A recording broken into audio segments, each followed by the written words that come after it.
CNN was caught faking a news story of freeing a Syrian prisoner that actually turned out to be a notorious criminal and torturer for the now fallen Assad regime. The man identified himself only as Adel Gourbal. Verify Sai, an independent Syrian news outlet, however, found that there was no record of an Adel Gourbal in that region, leading the fact-checkers to his true identity. So the man is in fact a first lieutenant in the Syrian Air Force intelligence, turns out to be Salama Mohammed Salama, who actually misled Syrian rebels, and in this case, CNN's journalist Clarissa Ward, into leading him out of prison. Now, it became abundantly clear that this video was in fact staged and that there are numerous indicators. First being that there are no signs of torture on this individual whatsoever. He was physically healthy. No visible injuries, clean clothes, clean shaven. This is someone who was supposedly confined and starved in a prison cell for months. The other obvious sign, which we're going to see in this viral staged video, was how this man reacted when he was exposed to sunlight. And the story CNN ran with is that this guy had not been exposed to light for 90 days. 90 days. Tell me if you think this is how you would react if you were kept in the dark for that long. After 3 months in a windowless cell, he can finally see the sky. My God,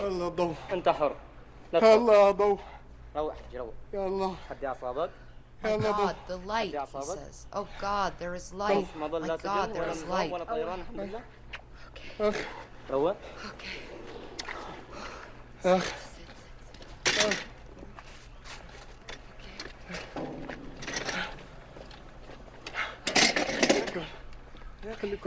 Stay with me, stay with me, he repeats again and again. There's not a scratch on this guy. For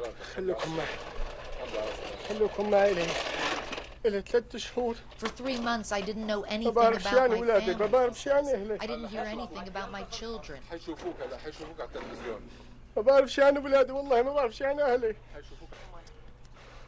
The fighter hands him something. Yeah, it looks so acted. It really looks staged. And so none of this actually connects the dots with someone who was allegedly held in solitary confinement with no food, water, sunlight, and CNN was immediately exposed, first with a community notes on X. Verify Sai, the Syrian fact-checking group, now says that this man is an Air Force intelligence first lieutenant, notorious for extortion and theft, and had been arrested due to disputes with his colleagues about profit sharing. It was also noted in this independent report that he also killed civilians during the Syrian civil war in 2014 and allegedly detained and tortured young men on bogus charges, many of whom refused to pay bribes. Locals claim he was locked up in the prison where he was discovered for less than a month due to a dispute over the extorted money, as the community notes mentioned. So interesting how it's the complete opposite of what CNN is trying to claim, that this man was tortured, but in fact he was a torturer himself. So why is CNN doing this? Well, it's very possible that Clarissa Ward was duped. She could be part of the hoax, but this is an absolute failure on her part to vet this guy before publishing the story. So that in of itself says a lot about her lack of integrity. And this is not surprising at all coming from CNN, as they are one of the least credible sources of news out there, as they have proven time and time again. And this is actually not the first time that Clarissa Ward was caught staging a story, if you remember this video from last year, which led many to suspect that she was acting like she was in a war zone right in the middle of the Israel-Gaza conflict. Clarissa is on the ground right now. Clarissa, tell us what's happening. Stand by. Hi, John. So forgive me, I have a slightly unelegant position, but we have just had a massive barrage of rockets coming in here, not too far from us. So we have had to take shelter here. by the roadside. We're just about 5 minutes away. Gaza is in that direction. We can hear now a lot of jets in the sky. We could also hear the Iron Dome intercepting a number of those rockets as they were whizzing overhead and making impact in that direction, not too far from here. We came to this location because this was ground zero for this entire operation of carnage. Hamas militants came on a pickup truck. This was the first place where they breached that border wall, and they basically drove down this strip, just spraying lead wherever they went. We saw, in fact, I was just grabbing it before that happened and we had to hit the deck, but heavy weaponry being used. It's saying we can get up. Like, it just sounds like they're planting the sound effects in there. You don't see anything that is surrounding them. You could just tell there is something off here, like she was rehearsing for this.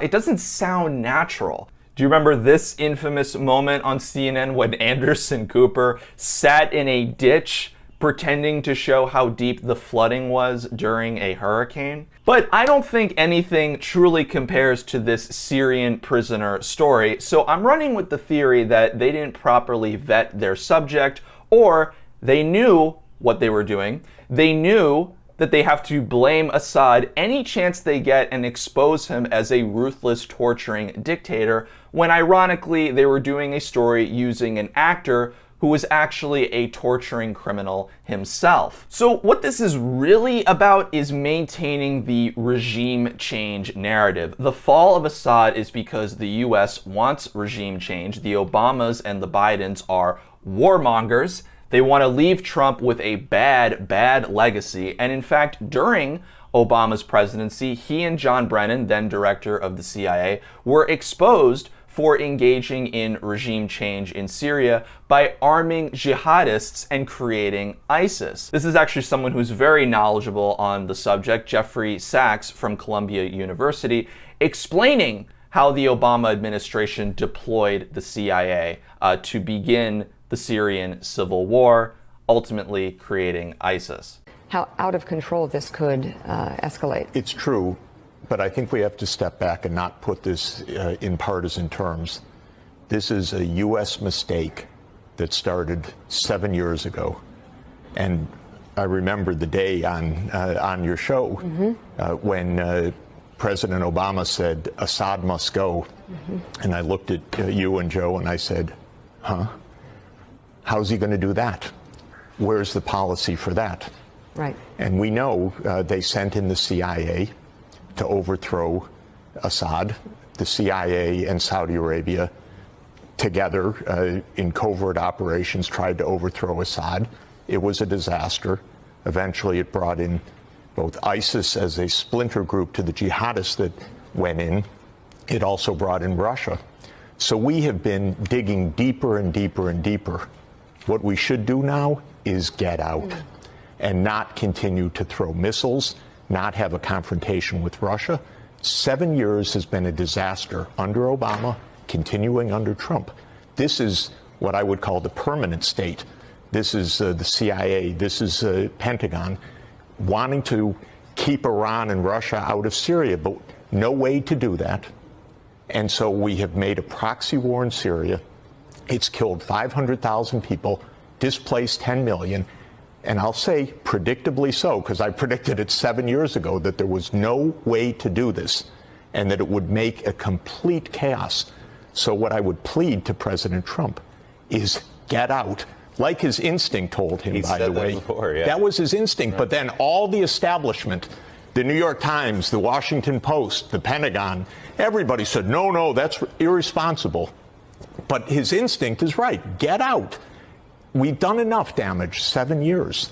And now we really risk a confrontation with Russia that is extraordinarily dangerous, reckless. So again, this has been an ongoing issue. And just like we are seeing with Russia, Ukraine, the US is trying to get involved in as much war as possible. And in this case, trying to overthrow the Syrian government with CIA-backed rebels. Why do we have to keep getting involved with conflicts that have absolutely nothing to do with us? They have nothing to do with our safety or our security or virtually any of our national interests.